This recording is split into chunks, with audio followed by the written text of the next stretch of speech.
Hello, everybody, and thank you for tuning in to the Liberty Report. With me today is Daniel McAdams, our co-host. Daniel, good to see you. How are you this morning, Dr. Paul? I'm doing very well, ready and raring to go to solve the problems of the world. You know, things have changed a little bit since yesterday. Things were very, very sad. The markets were sad. There was a trade war going on, and NATO was going to disappear, and Donald Trump gave him a lecture.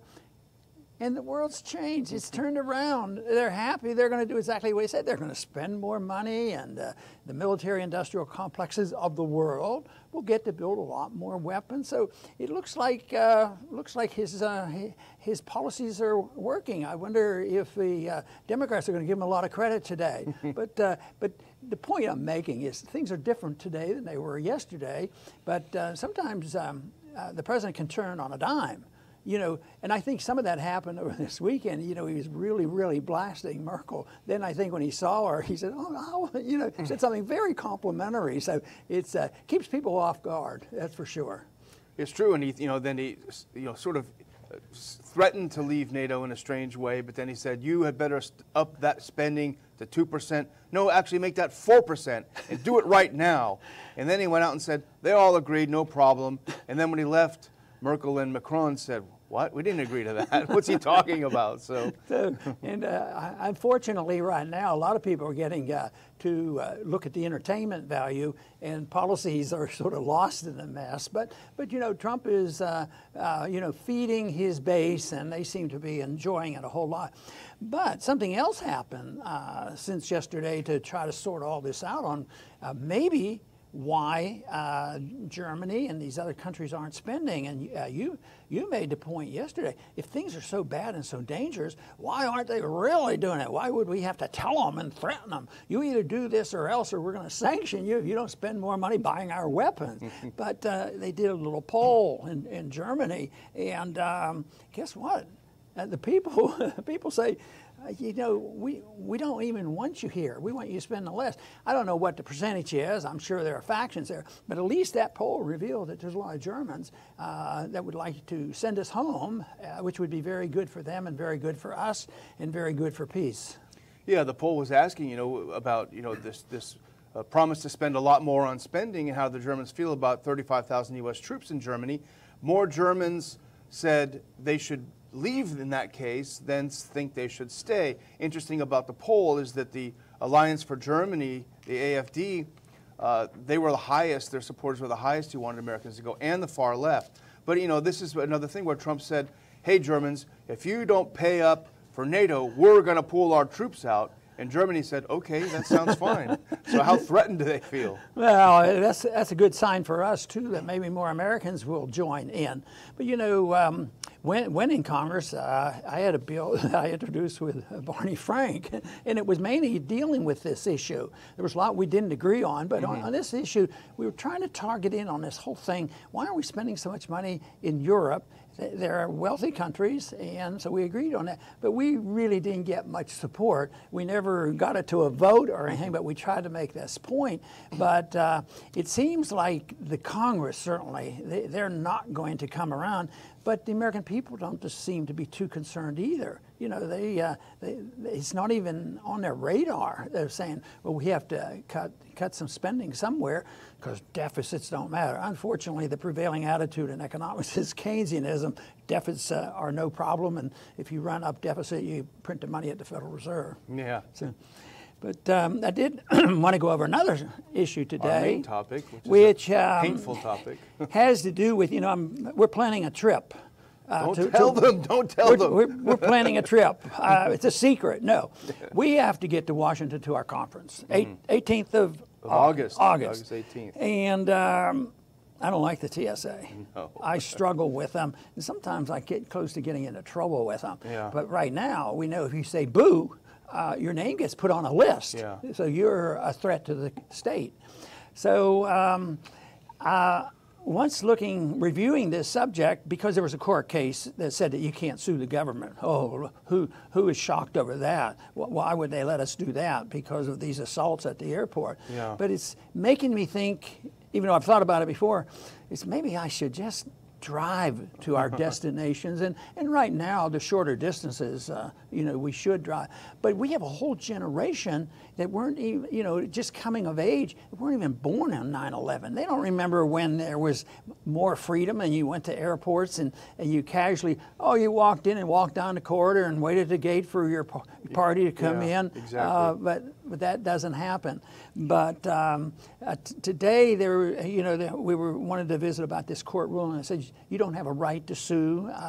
It's sovereignty of the government, and you don't have a right to do this, which has been around for a long time. All they have to do is make an excuse, and the excuse is to protect us and safety. And once again, they've honed in on this whole idea, and people have accepted this, that the purpose of government is to make us safe and secure, economically and physically, spiritually and academically secure, so the government has to take over our entire lives. So that fits into their model quite easily, and so the government there is at the airport to instruct us. But did we show some pictures of, I guess, on this too?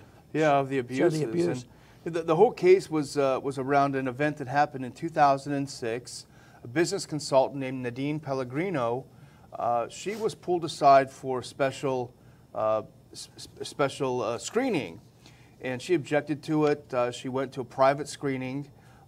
She objected to how invasive the screening was. I guess she got a little bit irritated at what they were doing, and she ended up jailed for 18 hours and charged with several criminal charges. And so she sued, and the case has gone through the courts. And now it just went through the appeals court, and the appeals court ruled, I think, 2-1, that it's basically, essentially, we have no redress for anything the TSA does to us. Any assault, anything in the course of the duty, they can do whatever they want, and there's not a doggone thing we can do about it. And the slightest bit of resistance or even a comment, that can get you into big trouble. So it's really sad. To me, the principle here is how much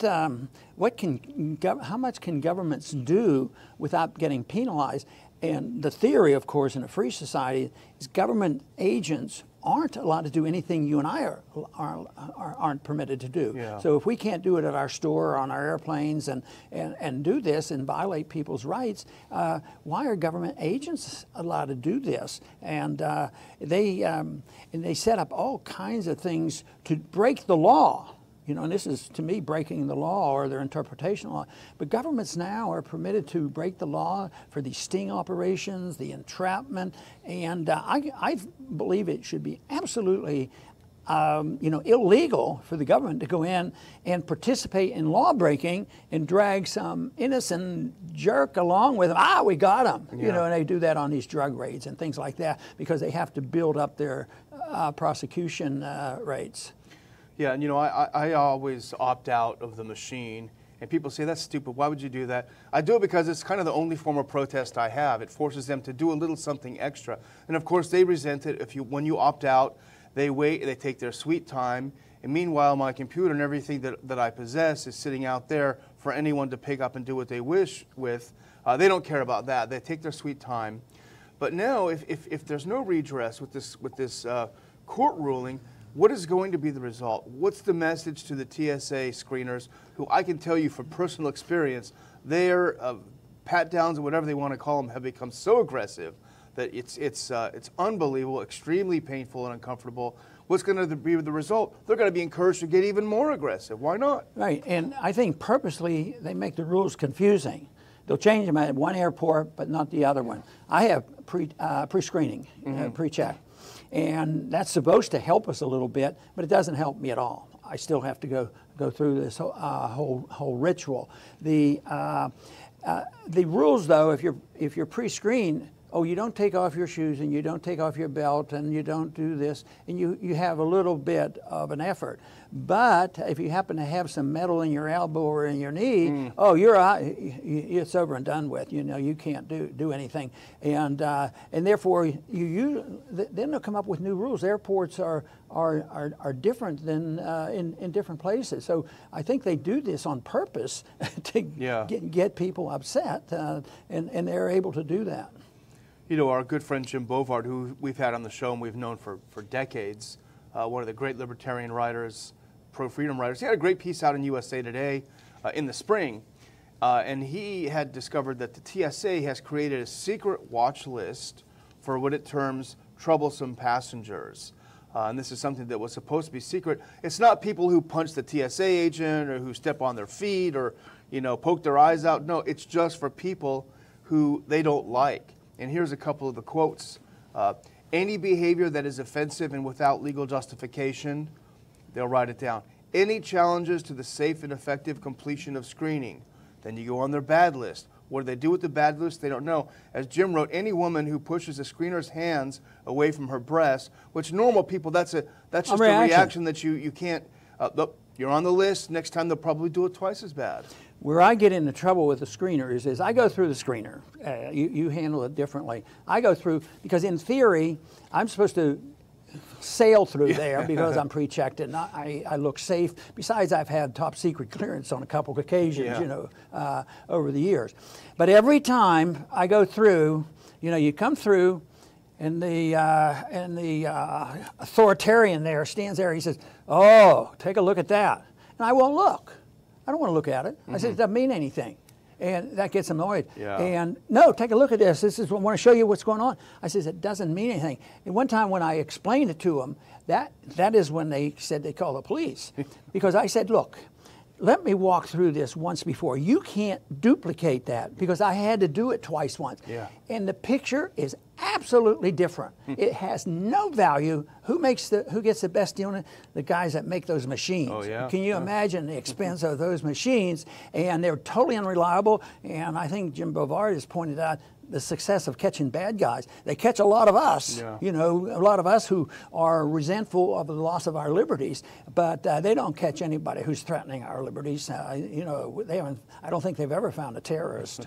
No, I don't think so. And I would say people might be watching the show saying, come on, Dr. Paul, these people keep us safe. Why are you complaining? Do you want to get taken down by terrorists? Well, as Bovard pointed out, and as you said, TSA is one of the most incompetent agencies on earth. Just last year, Homeland Security ran a test system-wide to figure out how well they were with detecting mock threats. They failed 80% of the time. In one airport, they failed 95% of the time trying to find a bomb. So they're not keeping us safe. They couldn't if they wanted to. All they're doing is conditioning us to submit to their authority and do what the state tells us to do. When this came up after 9/11, we were there in the Congress and I was voting on this.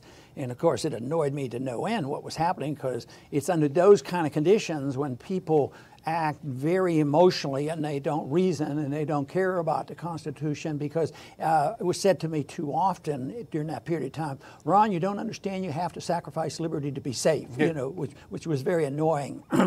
But the choice was there to have sort of a fascist system where, just hire a big corporation to come in and take care of the whole thing, or the government would be taking over. Not a very good choice. What they didn't give us a choice, unless we defeated both those choices, would be the responsibility is on the ownership.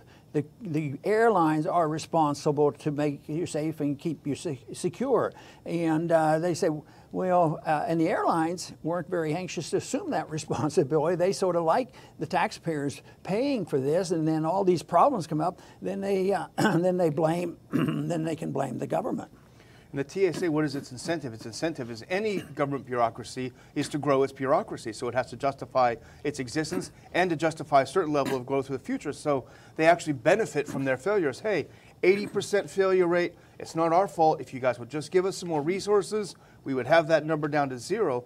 Whereas the airlines, they have every incentive in the world to keep you the safest at the lowest cost to them to keep the bottom line right. So if you look at just pure incentives, it makes most sense to have the airlines do it. And there are some pretty good examples of how that's happened, over the many years that private industries, are able to protect themselves.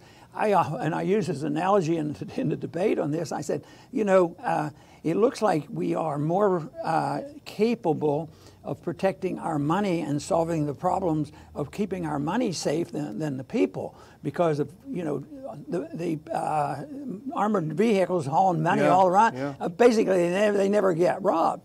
And at Dow Chemical Plant, that's just a mile from here, all the security is private. they can't depend on the government for that. But unfortunately, emotions and the airlines were anxious to have this.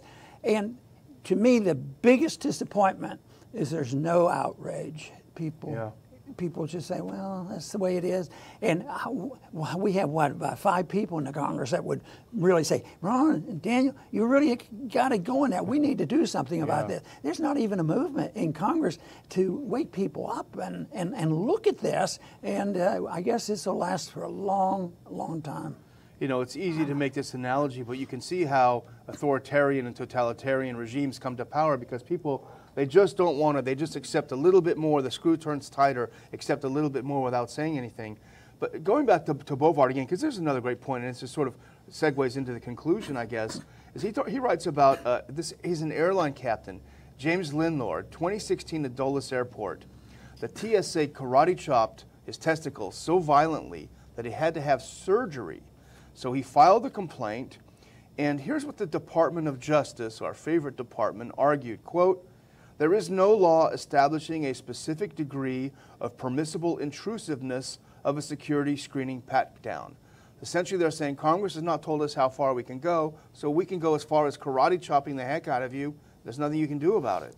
Sometimes I think that the civil liberties of that individual who's violent, has committed a robbery in the inner city, people are more worried about protecting them, rather than innocent civilians trying to fly on an airline. So I think it's all mixed up, but they start off with the wrong premise that the main purpose of government is safety, and that's wrong because you lose everything if all you want is to be safety. That's the goal of taking care of cattle. Because you have to protect your property.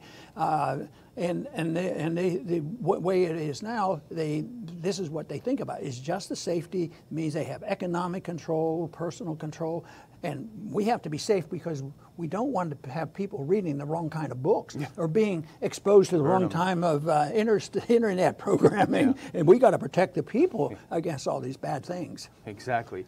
I can't let this pass without mentioning, Dr. Paul, you made an exciting announcement yesterday.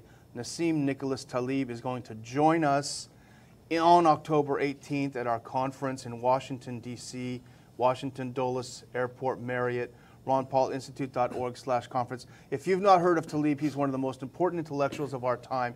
Not only is he a brilliant investor, massively successful investor, New York Times #1 best-selling author. He's also an expert in Middle East politics. He has homes in Lebanon. He knows an enormous amount about the Levant and about Syria. His insights are incredible. If you haven't read The Black Swan, if you're not familiar with it, just Google it. Google Skin in the Game, his latest book. Huge book, huge success. And you're going to find out when you read a little bit more about him, if you're not already familiar with him, which you should be, you're going to run and get tickets, and we'll be happy to see you there. Very, very good, and I hope we see a lot of people there, and it looks like we're going to have a good turnout. But I want to just close with a statement about the subject, about the screeners at the airport and what was happening before 9/11. Actually, the government had already been involved, and they were more or less in charge, and there was a dependency on them. But they had a couple rules because early on, the decade before 9/11, there had been a lot of hijacking. So they had certain rules that no guns, pilots couldn't have guns, and you did what the hijacker said. So there was, and do not resist. And so that was a pretty good setup. So what happened, of course, is the tragedy of 9/11. And what liberals won't ever emphasize is, guess what? It was all accomplished without a gun. It wasn't the gun, and it wasn't the necessity of a gun to do this vicious crime. At the same time, if private owners could have the gun, that airlines, if they could have had the guns, and it's legalized now, but it's still not the assumption that it's necessary. I think we're much safer on the airplanes because they should have been doing that even before 9/11. I want to thank everybody for tuning in today to the Liberty Report. Please come back soon.